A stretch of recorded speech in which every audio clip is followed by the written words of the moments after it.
Yeah, I mean, both teams were pretty similar. I think James Madison and Marshall pressing like they did. I mean, from the start to the finish. And I think, James Madison's more a half-court team in the offense, and they showed it. They shot the ball well. We thought that we had a great scout on them on certain shooters, and the other kids showed up and they knocked some shots down. McDaniels, I think we held her to 6 points until maybe the 10-minute mark of the game, and then she ends up with, I think, 20, and just us trying to change defenses. And I think that's the thing that happens when you start to try to play junk defenses and all that. It works for a while, and then they figure it out, and I think both teams figured it out, I think for the Marshall game, I thought we were in it for a while, and then, again, we talked about the third quarter and getting tired, and when you start getting tired, you start making mistakes, and the turnovers start coming. So, yeah, anytime that we play a team like that, especially on the road, it makes it a little bit more tougher. And then this week we had home, one game, and then we got to go back into the snow in Cleveland on Friday to play Saturday, the MAC Challenge. So give us a flavor for some of us who weren't on this road trip, how challenging it was. Sounded like a trip softball took last year. Yeah, it was. I don't think it was similar to softball in the fact that they slept in the airport. I would have rather done that because I can sleep anywhere instead of dragging ourselves around and then splitting. I still have coaches over there. I still have coaches. Weather, evidently icing is a big major thing for airports and stuff. And then we couldn't fly into Atlanta. Well, Atlanta couldn't fly into to West Virginia, to Charlottesville. So that kind of threw it off. And then, working on trying to change flights and all that. When you start to change flights, you start to lose the number. I mean, we were traveling 22, which is not a big number for us. And they only had 11 tickets. We actually drove over to the airport that morning just to talk to an agent instead of on the phone. And we found 3 more flights by doing that. So it was a battle, but I mean, all women's sports are battles. So did the bus break down, or is that not true? The bus had a light that came off that told him he needed to stop.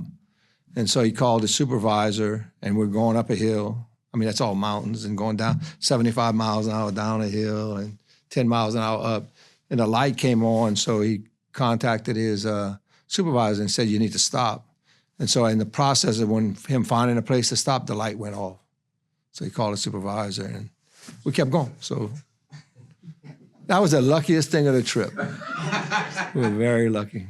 So this game Saturday, have you been given any hope? I'm sure your opinion has not changed whether we need to be playing this game on Saturday. And have you been given any hope that it may not be happening in the future? Either a sport, like football would be a bad sport to have this because there's so many injuries in it. I mean, softball, you could play it and not get hurt, But basketball, I've seen it over and over. You're playing a non-conference game in the middle, well, at the end of conference, right before you're getting ready to go to the conference tournament. Not good. And so I did, and a lot of people don't know this, I did a survey after we played the first game of all the conference, not men, but women, if it moved us in the net. That's the whole project. I mean, we're trying to play other teams that we can move the net or the RPI, whatever you want to call it. And nobody moved except for Marshall moved up one spot, and they didn't play in the MAC Challenge. They had just beat us. And then they were all, like 2 teams used to not have to play. I don't know how the conference chooses it. I sure hope they choose me next year, because I think, or whoever, next year so they don't have to travel. And next year would probably be better. If you're traveling during the early season, like the first game of the season, it's not too bad. But it's to play that game. I've never played my starting lineup in that game. I want to win, but I don't want to get hurt. An example is Arkansas State 2 years ago played their best player that transferred to Arkansas, played her, and she broke her hand or her wrist. And they were rolling at the time. They lost their first game in the conference tournament because she couldn't play. So, and maybe you can say, well, they're going to get hurt no matter what, but I'd rather get hurt trying to win a conference championship than just playing a MAC challenge to make my my net go up. You know, and a lot of coaches like it. You know, the top like James Madison likes it because he has a little bit harder time scheduling. We don't have a hard time scheduling. We just don't. I mean, I have too many friends. To me, if you get along with people, you're able to schedule a little bit. Now, the ones that, like maybe softball is a little bit tougher to play LSU because of, you know, the competitiveness of it. But I think it's all good. I mean, we can play Kim Mulkey. We can play, you know, Louisiana Tech's coming into conference now, but we could always play them because we're friends with Texas if we wanted, or Mississippi State when Vic was there. So It's all good. How worried are you? Forget about whether you win or lose. Just have enough physical stamina to finish off the season like you would like. Worried. I mean, we only had 11 scholarship kids. We usually have 15. And then one we let go, so we 10. And then a walk-on. And then their mindsets, you know. To me, when your mindset is not in the right place, that's when you get hurt a lot too, you know. I mean, I know it's superstitious, but I think that's another thing, you know. How do you keep on working and trying to believe in what we're doing, you know, when it's not, the evidence is not there. I always say that, you know. If I don't see success, it's hard for a young person nowadays to, you know, they not even immediate, just long, you know, as you go on the season, how many games we played, I don't have no even clue. I quit counting. But yeah, I think we got 5 left. I count those. And I think that's going to be the thing is, you know, I got a great prayer yesterday from some coaches group that I'm in.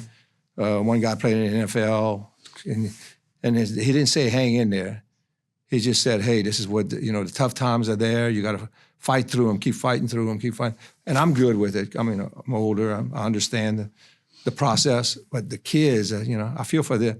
Because we always want to say we want to put our kids in the best position we can to have, you know, a success, you know, to build success around them, you know. And so at the end of the day, when they 25 or 30, they're going to look back at this season and say, whoa, man, I learned a lot. I learned a lot how hard it is.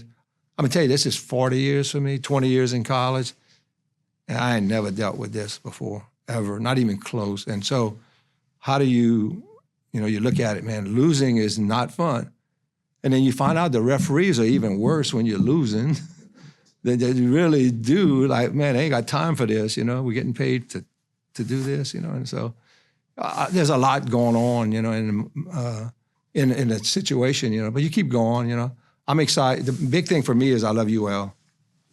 And I love being a Raging Cajun because I'm from 2 blocks from the university. So that keeps me going, you know. I love the fact that I get to be with the people I love and the people that can support me as best they can.